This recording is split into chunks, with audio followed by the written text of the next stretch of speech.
Hey, this is Carl Franklin. And this is Richard Campbell. And before we start the show, we'd like to bring your attention to some cool conferences we're going to be at in Europe. Specifically, NDC happening June 12th through the 16th in Oslo, Norway. All the usual suspects will be there.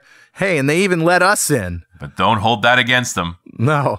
Well, this is their big show, Richard, the original NDC. Yeah, which we've been going to for like 8 years. That's right. We don't know exactly what we'll be doing yet, but you can expect a great panel discussion. Yeah, and of course, we'll be in the fishbowl making some great .NET Rocks shows for your listening pleasure. So go to ndcoslo.com and register now. And save some money and register before March 17th for early bird pricing. And for more great NDC conferences, go to ndcconferences.com.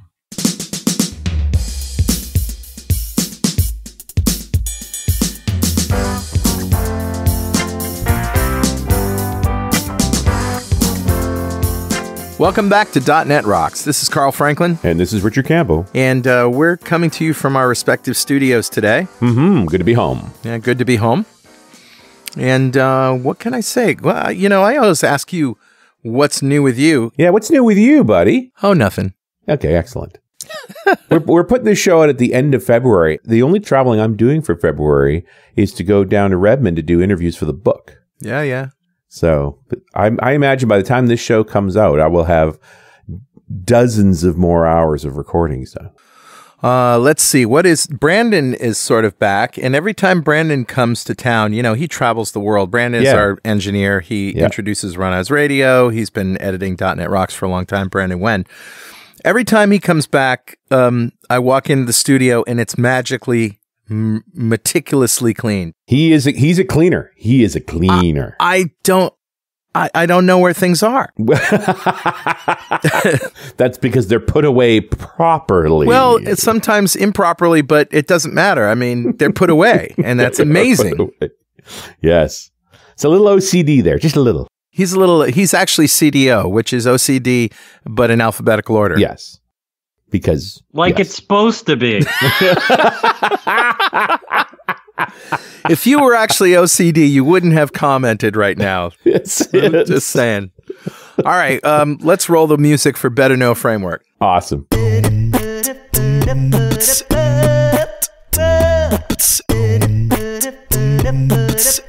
right, Dave, what do you got? Well, I'm fairly sure that as of this recording, which is at the end of January, that neither of you guys may have known about this. So that makes me a little happy because it's very new. Maybe you have.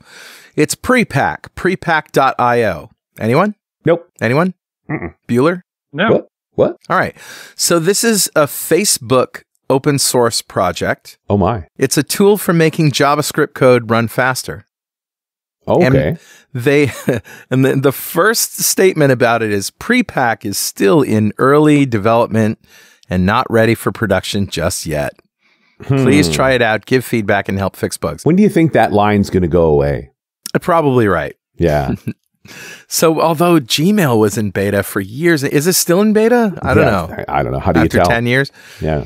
All right. So, what this does is it optimizes JavaScript code. So, computations that can be done at compile time instead of runtime can be eliminated, replaces global code of a JavaScript bundle with equivalent code that's simple. So it's really for, okay, you've got your app done. Now we want to push it to production. However, there are things that can be optimized. Right. Because we're doing calculations or whatever that don't need to be done. But it's literally rewriting your code. That's not dangerous at all. Rewriting your code. Yeah. This looks like a strange loop thing, doesn't it? Yeah, it sort of does. I mean, it's an optimization thing, right? It's not, you don't want to view source and look at that and say, oh, I understand what they're doing. That's probably not going to happen. Yeah, first you run it through prepack, and then you run it through an obfuscator. And you really don't understand your code. What the heck is this? Then you debug it. Yeah, exactly. Yeah, nothing's going to break. It'll be fine. Right. Really interesting. It is interesting, but it also speaks to this idea that these preprocessors and transpilers have really just got to a ridiculous level, haven't they? Yeah. I mean, yeah. Java, it ain't your granddad's JavaScript, that's for sure. Yeah, and just, the whole minifying thing was like the first thing. Oh, yeah, that makes a lot of sense. I don't need to see it, so minify it. Yep. Yeah, make it small as possible. Make it as small as possible. Now we're optimizing for speed, really, for performance. By rewriting. Geez, and I used to have a company that did this. I'm glad I sold it. JavaScript really is the assembly language of the web. Thank you, Scott Hanselman. There you go. Assembly language optimization. Yeah. All right, man. Who's talking to us today? Grabbed a comment off of show 1493, published back in November of 2017, talking about Docker tools for .NET Core with Kendra Havens. Got a lot of good comments on that show. And here's one from Ken Dudley who says, "This sounds wonderful. Can you install third-party database drivers like Informix and make direct connections to the database on a client machine?" So I think he's describing having an app running a container on a client machine, then calling out to a database. I know you're not supposed to do this, but this is how they did it back in the good old days, which, clearly is speaking to an existing application he wants to containerize. And he goes on to describe it. "I have Delphi code that was made back in the good old days. Are you able to change the registry entries in a container for the clients to read what you put in there? How is the app deployed? Do you use stuff like click once or app v51? Many choices there." And Kendra actually responded to that at the time. She said that you can configure the registry for a container, but it does have some limitations. There's guidance in the Docker docs. There's lots of choices on how to deploy apps and containers, namely centered on the orchestrator, which fits well with your setup.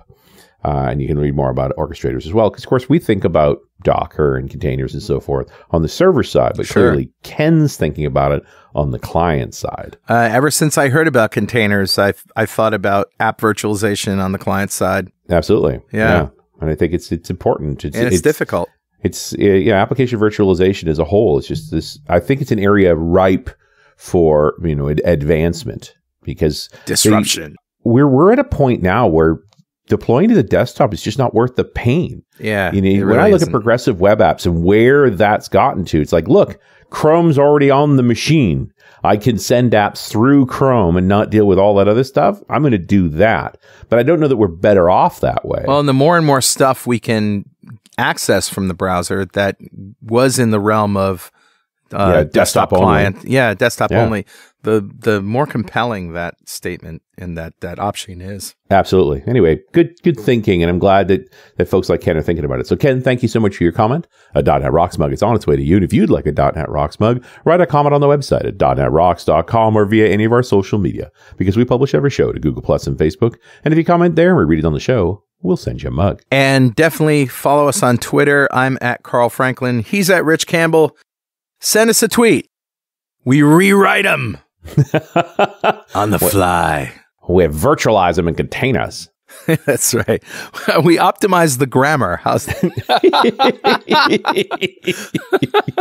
Oh, you could have said that in less characters. Yeah, that's it. Yeah. That'd be fair. But we send your tweet back with red markup. All right, let's introduce our guest. Rob Richardson is a software craftsman building web properties in ASP.NET and Node, Angular, and React. He's a Microsoft MVP, a published author, frequent speaker at conferences, user groups, and community events, and a diligent teacher and student of high-quality software development.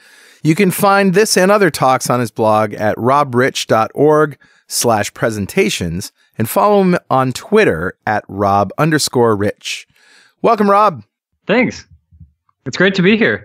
It's great to have you here, and I can tell this is going to be a fun show right off the bat. And I got to say nice things about Rob because he did host Humanitarian Toolbox hackathons back in the day. I guess was it back in 2016? My goodness. How did we get to be so old? Wow, that's awesome. Yeah, good stuff. Good fun. Rob, how did you come to know the Humanitarian Toolbox and how did that all happen? It was actually pretty cool. We were hanging out at the speaker dinner around Nebraska Code. Oh, yeah. And James said, "Hey, I'm doing this hackathon instead of the pre-conference workshops." And I said, "Oh, that sounds really cool. Let me jump in." So, knowing zero about the project, I jumped in and got to do the stuff. The more that I got into it, it was like, I want to host one of these where I come from too. And so we hosted a similar event in our town. Yeah, I was at Nebraska Code Camp with James Chambers. And so Rob joined in with us and then that led to more. So we propagated onward. and it's still going on. You know, we did a codeathon down in Brighton, UK, after NDC. That's really cool. So Rob, what do you think about the comment that Richard read? Are we ever going to get to containers on the desktop doing anything client side significant, you think? I think it's an interesting opportunity. It's definitely not there yet. Right now, containers are about command line processes, which works really well for server apps. And, you know, every time I say that, everyone brings up the X demos where they have an X server running on their desktop and an X client in a container. And they're like, look, it's a GUI app. Right. I think it's cool. And I would like to go in that direction of a UI containerized app. I think that could be really, really cool. We've experimented a lot in that space, and we've not really landed on a technology that could do it yet. But, you know, I think Docker could pull it off. I think containers could make it happen because it is so pervasive on the server. Yeah. I want to go back to something you guys may or may not remember. Do you remember there was, in the days of modems before the internet, there was a technology, and I think it was Prodigy used it, that basically sent UI information metadata over the modem, and then some sort of container, basically HTML, like, you know, built the user interface, but it was like graphical, it was native and all that. It wasn't exactly HTML, it wasn't exactly in the browser, but they had the right idea where they were basically sending, you know, UI tags across, but with a lot of rich information. That's pretty cool. We've tried it a couple of ways. You know, do we send screenshots and mouse clicks, or do we send content and, you know, AJAX requests, or do we send, or both? Do we just install the app locally? You know, it is a hard problem to solve. Definitely a hard problem. I remember implementing real VNC over with modem to modem links. Yeah. Like 52K modem. I mean, at the end of modems when they were about as fast as they could go. Yeah. And they literally were just sending keyboard and mouse strokes and then reading the Windows pipeline to draw on the screen. Which, you know, I mean, depending on what you're doing, can be really difficult. I know VNC, sometimes if it's really slow, you can see it redrawing square by square the screen. It does parcel up the bitmap parts of a form or something and send it out chunk by chunk. And I got to admit, when I wrote a book on sockets programming in 1994 and 1990 something, I can't remember, 95, and one of the things that I wanted to tackle in that book was just that sort of sending UI stuff, but it was way beyond the scope. And I remember my guy, the procurement guy from Wiley and Sons, was like, I think that might be a little ambitious. Yeah. We've come to the point where it's like, you know, the web has kind of solved the deployment problem. We can do the majority of the brains on the server and just ship markup. Yeah. And at the point where we're shipping, well, you know, we're shipping HTML, CSS, and JavaScript, everything else, all the computation, all the horsepower, all of the, you know, do you have the latest version decisions is all on the server. And so I can make those decisions once, and all of the people who need it get that answer. I think from a deployment point of view, that is brilliant. It is brilliant so long as we can have access to A, the GPU, B, the audio system, the video system, like the hardware that's, you know, how many times do we have to download the Epson scan utility to access a scanner just because the web can't do it, you know? When we get into those, you know, hardware specific things, or when we get into limited network connectivity things, then having it locally is definitely a better way to go. But there should be a standard for these things, like all of the things that are standard in Windows. You know, printers we have already figured out in the browser, but, you know, scanners, audio devices, MIDI devices, video capture, like all of these things that people like to use on their desktop that aren't within the realm of browsers. So long as we can have, just like they make an operating system driver, a browser driver that abstracts away at a lower level, but abstracts away all the details of that, so that we're not, you know, we're not jumping through hoops and we can actually do some of this stuff. You know, I did a bunch of work with Zen App and Zen Desktop, which is the Citrix App V product. Yeah. And they could do that with USB, But as soon as you got into something like ASIO or, anything low level to the motherboard, right, it's just no way. Well, ASIO is something that can be abstracted. It has been. There's a tool out there called ASIO for all with the number 4. And if the browser could recognize that, you might have something there. But I agree, Richard. I mean, if you're doing that low level stuff, you have to have an adapter interface, some sort of low level, like DirectX did that. They solved that problem, right? Yeah. But you get to a line, I think, still where virtualization just doesn't make sense. Especially cross-platform. Now it becomes really difficult.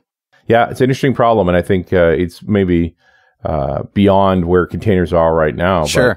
But do we need to do a basic recap for those who still just haven't jumped on board with the container story? I think it's a good move. Yeah. It's one of those buzzwords that I've heard in the hallway 1,000 times. Yeah. But then I sit down on my machine to do it, and it's like, what is that thing again? Yeah. Now what are we doing? But virtualization was like that at the beginning too, and arguably you just straight up Hyper-V or anything like that, still way too hard. Like it may be more known, but it is not a trivial thing to build automation around generating a VM. And so to some people, when they look at containers, they're like, is this just VM++? And we're .NET developers, so is this VM sharp? Nice. It's more like VM fast. Yeah. And it is so much more than that. What's interesting about containers is instead of virtualizing the BIOS and the hardware and like provisioning fake virtual hard disks and virtual CPUs, instead we're sitting on top of the kernel, the Windows kernel or the Linux kernel, and we're virtualizing that. And the beauty there is that in every virtual machine, you have to install the operating system and have all of the weight of the operating system. Yeah. In a container, the operating system is already there. You only need to specify what's different between that base operating system and what you want to run. So by definition, those containers are so much lighter and leaner. They don't have all of the storage requirements of an OS, and they also don't have all of the runtime requirements of an OS. They're just a process. So kind of the buzzword that we lean on here is kernel virtualization. And I would argue that from a technical point of view, that's accurate. From a social point of view, that's not even touching it at all. Containers as a platform, as a metaphor, have stretched far beyond that. Because it does really influence how you build software going forward. More so, I think, than VMs ever did. Right. Building a VM is hard. I can't get to the point where I have a script that builds a VM. Yeah, kind of. I can arguably get there. But there's a whole lot of install this and then configure that and then push next. Yeah. I can't push next from a script. Yeah, it's really hard to get that fully automated. And even when you get it, it's unreliable and it's slow. Then I end up with a multi-gig thing to play with. And it's like, I don't want to cart around 50 gigs to be able to explain my virtual machine to you. Yeah, and it wants 4 gigs of your RAM and I'm thinking SharePoint here, like building out a full SharePoint development environment where everything is in your machine. It took a hell of a big machine because you had to run 3 or 4 sturdy VMs to really simulate what the production environment looks like. Yeah. So that sucks. Docker better. Has Docker gotten easier to use for Windows developers in the last year or so? It really has. Docker definitely was built on top of Linux. Right. But it's really coming of age on Windows as well. It took quite a bit of work for the Windows team to make that happen. They had to build in that kind of virtualization into the kernel so that, we could create these fake kernels. But they've done a great job, and it is really coming of age there. The base container images are still a little bit too big. And so, all else being equal, if you're just looking at file size, building on top of Linux will definitely be easier. But Windows is definitely coming of age. Interesting.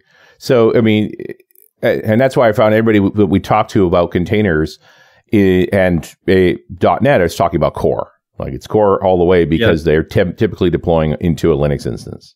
Yeah. Windows containers have gotten so awesome that we're now building on Linux. Too funny. Hey, hold that thought for 1 second while we take a moment for this very important message. When you're building an application, you need it to be fast, secure, and always evolving. With Kubernetes Engine on the Google Cloud Platform, developers can deploy fully managed, containerized apps quickly and easily. Google has been running production workloads in containers for over 15 years, and they build the best of what they learn into Kubernetes, the industry-leading open-source container orchestrator. Kubernetes Engine combines automatic scaling, updates, and reliable self-healing infrastructure with open-source flexibility to cut down development cycles and speed up time to market. Learn more about Kubernetes Engine online at g.co/getgke. That's g.co/getgke. And we're back. Carl Franklin, Richard Campbell, .NET Rocks, all awesome. We're talking to Rob Richardson about Docker and containers, and started off with the comment about containers on the client. Now talking about Docker and how good it's gotten in the last year or so. And what are the typical stumbling blocks, or maybe the psychological stumbling blocks that keep people away from containers? It's a lot of wrapping your head around that concept. I get VMs. I get that I have this fake thing. And so why are containers better? Why are containers different? Then there's the steps of, okay, so now let me pop open the tooling and understand how it works. Because it grew up on Linux, it's really comfortable on the command line. And we suffered with this with Git as well. We all wanted our pointy clicky Git tools. And so, we're all now reaching for our pointy clicky Docker tools too. And so we're kind of building that up over time, but it is really comfortable on the command line. And some people may really struggle with that. Yeah, that's the main thing. And you get into games with PowerShell and so forth when you want to really set stuff up. But that's what also makes it repeatable. Like, you really want this to be completely automated. Right. By the way, PowerShell is really awesome. And as a developer, I sort of shied away from it for a while. But the more I got into it, man, it's just so great. I mean, if you think of a shell with variables and NuGet and, the whole idea of just being able to load modules up and execute them, it's very cool. Yeah, to be able to pipe objects back and forth between scripts is really cool. Oh, yeah. Yeah, it's an important power. And so that's kind of what makes Docker really cool is you start with that Docker file that is configuration as code. Right. And you specify in really easy to, it's not English, but just a few verbs gets you to the point where you can build out your hardware in a very repeatable way. Docklish. And so you craft your Docker file and then you say Docker build that file and it builds an image. That then is the binary blob that you can ship around in all the places that has all of your content configured just so. You can build your snowflake in here. And so the Docker file allows you to build really consistently into those images. At that point, those images are wonderful because that's where you can share them. Docker Hub is the registry of choice for most people, but you can use private registries as well. And so you push images up to Docker Hub or you pull images down from Docker Hub, and you can start to build on top of those images as well. So, social coding, what GitHub brought to Git, Docker Hub has brought to Docker, this social coding experience of containers. And then I fire up that image into a container, a runtime piece, and now I have that exact same environment that I specified in my Docker file running wherever I'm running my container. Right. And this is where we get into that configuration as code's power is now the same configuration that runs in production can be run in the dev environment and the QA environment. So that there's a whole class of failures or errors that just don't occur once you have common infrastructure like that. Right. And there's always going to be oh, sorry, not that database, this database connection string kind of thing. Yeah. But that file isn't in the right directory anymore. All those classes of problems go away. Right. I very specifically placed my files in the places where they need to go. I've launched it on my machine and validated that it works that way. I just ship the container. You set an environment variable that sets the connection string differently, and you're running the exact same experience. The version of the OS, the versions of frameworks, like all of that stuff is documented as part of that Docker template. Right. So what makes it different when you're trying to do this in Windows? Is it the server container stuff or Hyper-V? Like, is there additional complexity for actually doing this all the way through Windows? It's actually really cool. From the Docker file perspective, I just say from and then my image name. Right. And so if I'm building a Windows container, I just say from a Windows base image.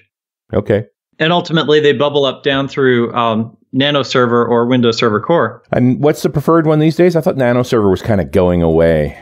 Nano Server is going away as a host OS because, nobody really wanted to run it that way. Right. But it's ideal as a guest OS, as a container base image, because it's so small. Right. It's, 1 gig where Windows Server Core is 10 gigs. Nice. Huge difference. Yeah. But it does come with some prices because there's a bunch of stuff not in Nano Server. There is. You don't have any of the 32-bit stuff. You don't have any of the UI stuff. Windows Server Core was cool in taking away the UI, but it didn't take all of it away. I still had a mouse. Right. Nano Server has no mouse. Yeah. And no UI of any kind. Right. And the downside to that is because it has no UI, there's no GDI Plus in there. Right. Because there's no GDI Plus, there can be no full framework. So that's usually where we get caught up. Nano Server can't run full framework apps. It has to run Core. Because Nano Server can't run full framework. Okay. I also have discovered with apps that I've moved over to Core that you quickly find out when you run on Nano Server if you're really free of 32-bit stuff. And free of Windows stuff. Yes. Because it's like, oh yeah, the backslash went the other way. Sorry. Yep. It's just like all of those little things. Like that's when we discovered that one of our drivers was actually a 32-bit driver. So even though we were compiling to 64-bit, running on a 64-bit version of Windows and so forth, this 32-bit call was just being thunked. It just worked. But you fire it up in Nano, nope. No and go. that's what Stack Overflow is for. Paste your error into Stack Overflow. Nice. And then get John Skeet to run your container. Yeah, that's Yes. right. If you can pull that off, man, you're a rock star. But in a lot of ways, I think when the work it goes into making something run on Nano Server is very worthwhile from the sense that you really kind of have your app in a pretty tight box. But It's also got to be a showstopper for a lot of existing apps looking to migrate here. Like it's just too hard for certain dependencies. It is. And people run into similar things as they're going from full framework to .NET Core. It's like that one DLL that I can't pull in because it references something weird. Or once they're on .NET Core running, moving from Windows to Linux, it's like, oh yeah, I reached into the registry there. Sorry. Yeah. Yeah. And those are all little showstoppers that'll just hunt you down and hit you there. The 10 gigs, the regular template is the end of the world. It's not like you're running one for each container. It's a shared thing. Yeah. Right. Docker has this concept of layers, which is really, really cool. And because I'm building on top of a layer and that layer is ephemeral, it doesn't change. Once I get that layer on disk, I have that layer. Mm-hmm. So yeah, I download Windows Server Core, the 10 gigs, once per server, and I've got it. All of the containers built on top of Windows Server Core, I'm only storing the diff between that layer and whatever I built on top of it. Yeah. And that's, when I think about building out a rig to be self-contained so that you're doing your dev rig and you have different instances of different things, you can fit a lot more containers in your average developer desktop machine than you could with VMs. Oh, yeah. Because you have that image, that base image once, and that's all you need. Right. But do you granulate the application differently when you go to containers? Like there's more of them anyway? You can, and that's one of the things that makes Docker so wonderful. Because we've solved the deployment problem, we can start to think differently about how we architect our applications. Sure. We can build it in smaller pieces because it's not like, okay, now pencils down, everybody. We're now going to go through this big deployment process. It's like, well, I spun up another thing. Launch that container too. Right. And so we can start to think in smaller pieces. And really quickly, we get to this mesh of microservices. And so our application is no longer one thing. It's this mesh. And that is so wonderful from a social point of view. That's really transformative. Yeah, it certainly could be. I mean, so long as it doesn't get away from you. It's something that I bring up again and again is just how you have to stay on top of these sort of composed systems that have microservices everywhere so that they don't run away from you. It's a challenge. Oh, yeah. There's that one step that nobody understands again. Yeah, exactly. And we had this problem back in the early VM days too, where there was just this propagation of virtual machines. Right. There was a natural gatekeeper when it was bare hardware, in the sense that you couldn't rack and stack into my rack unless you got my permission. But once I gave people, the ability to spin up their own VMs, they did. And they didn't spin them down. Hey, Richard. Yeah, buddy. Guess what time it is now? It must be that happy time again. Yes. It's time to configure the mid-show joke template so that its requested laugh level is at least 90%. And I'll do a Docker build here. And, error. The Docker laugh level is less than the minimum required by Compose. Your current project requires a Docker laugh level of at least 1% or greater. Yeah. I love that you have static tests.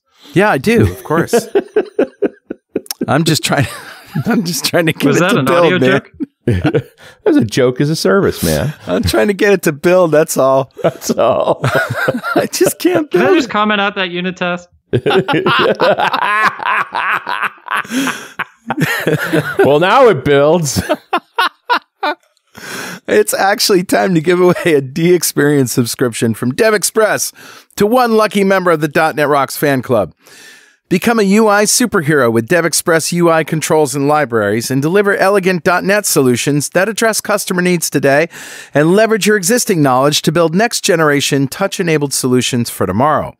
Whether it's an Office-inspired application or a data-centric analytics dashboard, DevExpress Universal ships with everything you'll need to build your best without limits or compromise.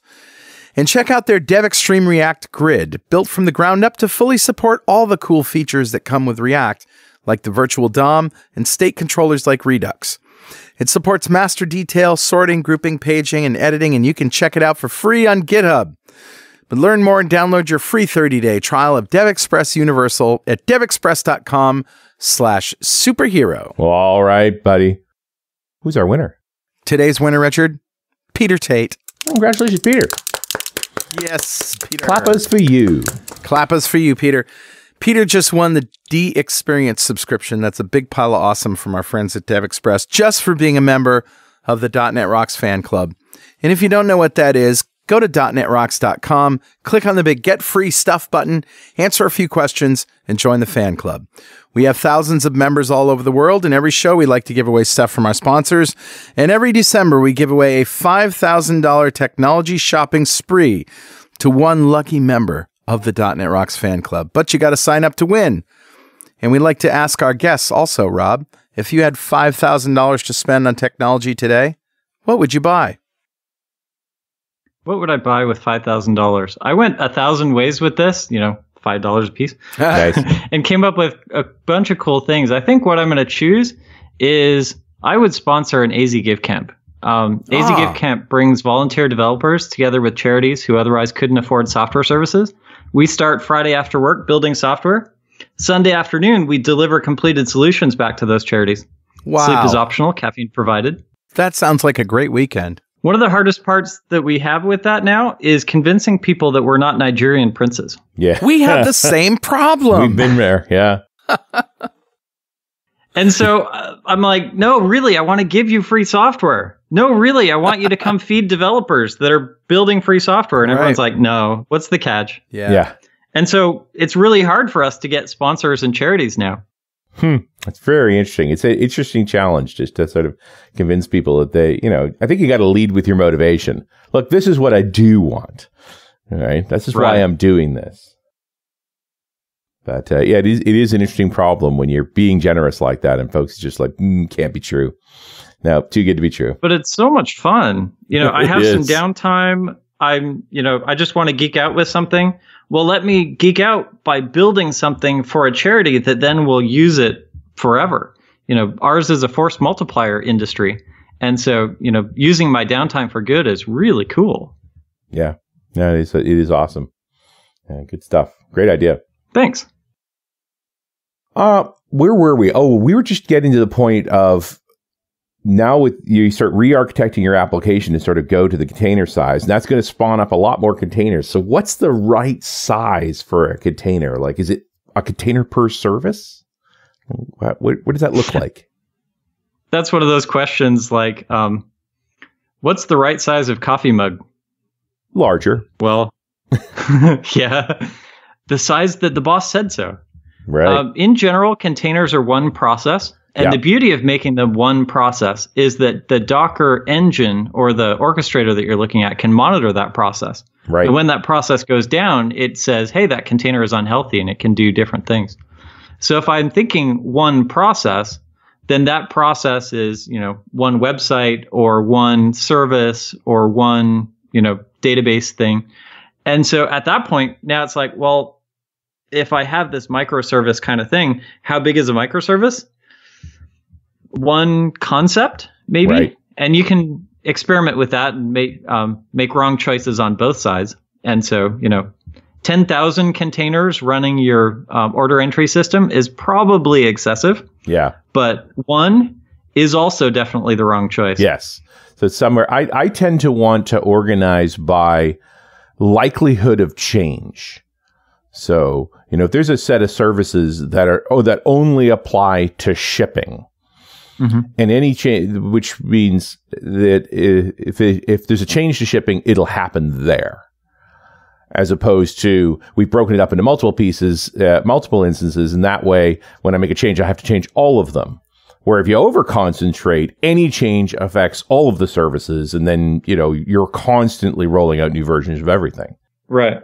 If you're deploying all of your containers every time, then you're definitely doing it wrong. Yeah, there's a granulation problem that's wrong there. And so I tend to focus on change. I don't know if you think that way, but it's just like for architecturally, that seems to be the pain point. I look at the seams in the organization, the seams in the product. Right. Maybe login is different from customer maintenance, is different than order entry. And so those are good pieces to kind of grab big hunks off of. Yeah. And then you may want to split that some more and here's where I go, is a level of scale. Sure. A container is a great way to scale something. I can do 2 instances of this or 20 instances of this. Right. And so if it's a product, if it's a module that is isolated in that way, and I can say, I can scale this piece up or down, then that's great. If I need to spin up 20 pieces of my login to be able to support 20 pieces of my inbox, that's probably a mistake. That seems a little excessive. And it's not like any of these decisions are permanent either. It's not easy to shuffle different classes between different container blocks, but it's not impossible either. Right.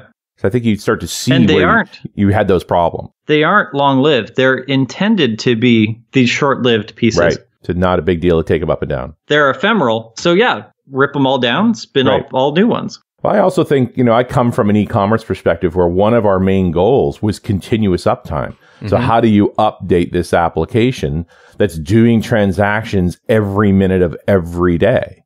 And that's where the correct granulation really made a difference. That there was the fewest number of things that needed to be taken down and brought back up with a new version without causing an outage per se. And that's one of the things that's really cool about Docker is because I have this hardware as a service type of platform that is not super expensive to spin up new things. Yeah. I can spin up the new one first, check to see how it's doing, maybe start doing A/B testing, maybe start draining traffic off the old onto the new.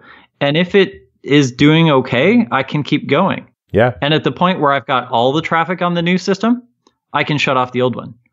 And so I don't need to do this hard take it down, cut over, put it up type of experience. I can just move over gradually. For better or worse, session cookies was a great mechanism where, okay, if it's at the moment we begin a migration, anybody who's already got a cookie is going to stay on the old servers, and any new cookies are going to come in on the new ones. And then, and then over hours sometimes, we watch the workload migrate. And then eventually there was nothing running on the old one anymore. You could turn it all off. Yeah. Session cookies is per user RAM on my server, though. I really don't want to keep RAM for you on the off chance that I think you might come back. Yeah. Well, they got to expire at some point, but you know what I mean? It's like, how do I identify who's the new person and who's the old person and sort of maintain that state? Right. But, exactly. I don't want you to save on the old system and then refresh the page on the new system. That would be a little traumatic. We did that a few times where there was sort of points where it's like, okay, now we're hopping across it. So somebody, midway through the shopping process just sort of ended up on the new site. And you occasionally got some interesting, tech support requests. Like, you didn't lose my order, but my world changed. Yes. And the draining approach was easier. And this is pre-public cloud work we were doing. The cloud really wasn't an option yet. We just had enough hardware that we could afford to do it. Today with the cloud, it just seems so painless. Like, containers are cool on the desktop and on-prem, but containers in the cloud are amazing. Oh, yeah. And that we can blur that line, too, where I'm building a container on my dev machine, and then I'm flinging it up into the cloud when I'm done. Right. And so it's not like we now have to figure out, well, how do we, op size this container? It's just already there. Yeah, it's all the same. Where do you fall on the orchestrator? Are you a Swarm guy or Kubernetes guy or what's the other one? Mesosphere? I love teaching this part of it because orchestration engines get to be weird. Let's take a step back and talk about what is an orchestration engine, and then I'll talk about my favorites. An orchestration engine is a thing where you can say, here's the desired state I want. And desired state configuration is a completely different thing. But I want 10 instances of this thing running. Right. And if any of them ever go down, go spin up another one. Yeah. And I could add additional rules like make sure they're across availability zones or cap them at a certain amount of RAM or kill off ones that are older than this long or other rules like that. That's an orchestration engine. Okay. And in the open source world, we have Kubernetes, we have Swarm, and we have Mesos. Yep. And then we have a bunch of private ones too, like Service Fabric and Amazon Container Service. Yeah. As I teach orchestration engines, I then lead it with this. You're going to walk into your IT shop, explain to them, or say Kubernetes and Swarm. They're going to talk to you for an hour about what their favorite one is. And I agree, that's definitely the one for you. The one that they're passionate about is the right one. Yes. That's a great insight, Rob. The corollary to that nowadays is that Kubernetes is really starting to take hold. And so I would argue if you don't have an opinion yet, Kubernetes is probably the one that you want to look at first. The downside is Kubernetes is weirder. The other ones are kind of more normal Docker-ish, but Kubernetes has its own wonderful world view. Why do you think it's winning? Because it clearly is, right? All of the big cloud providers support it now. I don't know. My default answer is because Google said so. Google's behind but that's it, yeah. Definitely not a good answer. No, and remember, Microsoft hired away the lead guy, Brandon, is now working for Microsoft. So, it's like they. Right. But in some ways, it's like they've taken an open source product and all the big vendors are sort of centralizing on it, which pretty much destroys a revenue stream for anybody who wants to sell an orchestrator, for better or worse. You're just going to have to learn the weird one. Yeah. Sorry, DCOS. Yeah, no, it's tough. It's going to be very hard to compete with free. Yep. Yeah. Sure. Tell that to Mozilla as well. Well, it's gone so well for them, hasn't it? Yeah. Oh, did I say that out loud? That's Netscape not right. was not something you could sell. Yeah. So, they stopped. Yeah, it's challenging, and I don't know that it's fair, right? Like I'm not saying this is necessarily monopolistic practice, but it effectively is like market exclusionary. There's 3 competitors in this space, Amazon, Google, and Microsoft. And when those 3, however method they go through, end up agreeing on the same thing, all the other alternatives are kind of hooped. Yeah. Yeah. What's really cool about Kubernetes, though, is it isn't limited to the cloud. I can install Kubernetes in my data center. I can install Kubernetes on my desktop. Right. And I can get that same experience of moving containers back and forth and getting a feel for this. And so it kind of blurs the line nicely between on-prem and cloud. If I have a container running inside of Kubernetes, I can push it back and forth. We're back to this idea that we're not locked in. Yeah, exactly. We're not locked into anybody. I can run it on-prem. I can run it any cloud I want. If I'm frustrated with that cloud vendor, I can switch to a different cloud vendor. Like, there's a lot good there. I don't want to make it sound like a big conspiracy. It's just interesting that you think the vendors would want to lock in more. Well, depending on who you talk to, it's Azure Service Fabric. That's their favorite tool and certainly specific to them. Yeah. Yeah. But I would argue because we're getting to this consistent platform, if all the cloud vendors get on board at building really cool tooling around it, that's where you can really differentiate yourself. Less so on, what's your orchestrator, and more so on check out how awesome I plug into Kubernetes. Nice. Yeah. There is room to innovate there if they want to work at it. Yeah. And so the innovation is definitely on add-on products. Different storage drivers and orchestration methodologies and secret management is a big one right now too. Sure is. Azure Key Store. Yep, that's one way. I'm a big fan of Azure Key Vault. Like it's a good tool. It is. But you talk about platform specific kind of service. Like here's where the secrets live. That's certainly one of them. That would be a hard part to migrate to another platform on. Exactly. So anybody with a little creative thought has probably, sort of predicted where containers are going in the future. A lot of that stuff has actually come true, but can you take this to a ridiculous conclusion in terms of like what can be done with containers? Maybe not today, but in the future? It's kind of interesting that this is a packaging format. So it's like, in time, if I take this to the ridiculous conclusion, am I not downloading an app? Am I downloading a container?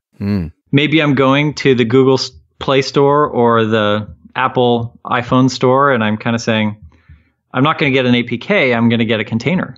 That could be kind of interesting. Right. If you think about it, a hybrid app is sort of running in a container, isn't it? Effectively. It's running in a sandbox. I would argue probably not a container. Yeah. Yeah, it's not as well defined, One would argue anything running on a virtual machine. But it's still a process, and it's still, it is a sandbox, and it is a process that contains something. I guess the difference is it doesn't look like the entire operating system. You can still reach outside of it, which you can't really do in a container. Right. Yeah. Well, you can, but you have to do it declaratively, right? Yeah. Like, I think that you remember the early days of Windows 8 and the quote unquote Metro apps where we were going to have trying to forget. Yeah, that clearly delineated communications path. It's really a sort of mindset around security, intentionality. Like, how do you impede malware? If they declare their intentions, you kind of know if they're being bad. Yeah. Yeah. And what's awesome here with Docker is that those intentions are really clear. Right. And that's really elegant in, documentation and metadata to be able to see what services want to have exposed. And then operations can really connect those pieces together. Right. It becomes a great communication platform. Yeah, because all of those rules are visible. On the orchestration engine side, what's the sort of decision-making process about how many instances, when do you need to scale, when do you need to scale back? Like, how much automation around elasticity is there actually? There's quite a bit, and that's what makes the different orchestration engines and add-ons even to orchestration engines so interesting, is that they have different rules there. Do I want to orchestrate it around watching CPU usage or maybe network usage? Yeah. Some really interesting things are like, I'm going to wait for a request to come in. And when a request comes in, I'm going to go see if I have any active containers. And if I don't, I'm going to go spin one up. Right. So you could actually drop to a 0 state and then only light up on demand for some instances. What is a typical startup time for a container from cold? That's what's really beautiful about it. When I start up a virtual machine, it takes a good long time. Darn right. When I start up a container, it's a process. Yep. And so, a second, a couple of seconds, a half a second. Yep. So you really can't. I mean, from a web page perspective, that's still a while. Yeah. I'm not going to put my home page on that. I'm not going to base my Google search ranking on that. But the API that gets used once a month or something for a demo where latency is okay, then it's perfectly fine. Anything in an asynchronous message model where it's like the call's already come and gone, the user's moved on, like write this to the log file, finish that transaction, like all of those kinds of things. Yeah, light them when you need them and then kill them when you don't. Yeah, exactly. And you get into this fun little economic game, especially when we talk about public cloud, where how much money am I saving for using this model? That I could actually reduce my footprint substantially. And unlike the traditional data center thing where I have to over provision on the off chance that I get that much traffic, 1 or 2 days a year. Yep. I can monitor this continuously and I can spin it down. If I notice that my traffic patterns are during business hours or even during the evenings, I can provision more then and spin it down when I don't have that. Right. Yeah. Yeah. It's very interesting sort of reality around that mindset. And it does add interesting aspects to the workflow as you add new things too. If when you talk about updating a version, if there's no instances running, well, that's just not going to be that painful, is it? Yeah, there you go. Yeah, it's interesting stuff. So what's next for you? What's in your inbox? Well, this is the last day of February, so I'm on my way to MVP Summit in Seattle. Yeah. And then I'm going straight from there to Confu in Montreal. Awesome. Nice. So you're playing the time-shifting game with us, too. How about that? Yes. Yeah, well, we'll see you at the MVP Summit. Yeah, definitely. Yeah, we're all going to be there. Definitely have to hang. The interesting thing is MVP Summit is Monday through Wednesday, and Confu Montreal is Wednesday through Friday. And playing the time-shifting game, I lost. Apparently, there's only one Wednesday, even in multiple time zones. And flying east, you're going to burn up a whole day to get there because you're going to lose 3 hours of time, plus the 5 or 6 hours of the flying. Awesome. Well, thanks a lot for being here. This has been a great show. Yeah, this has been a lot of fun. Thanks for having me on. All right, Rob, take care, and we'll see you next time on .NET Rocks.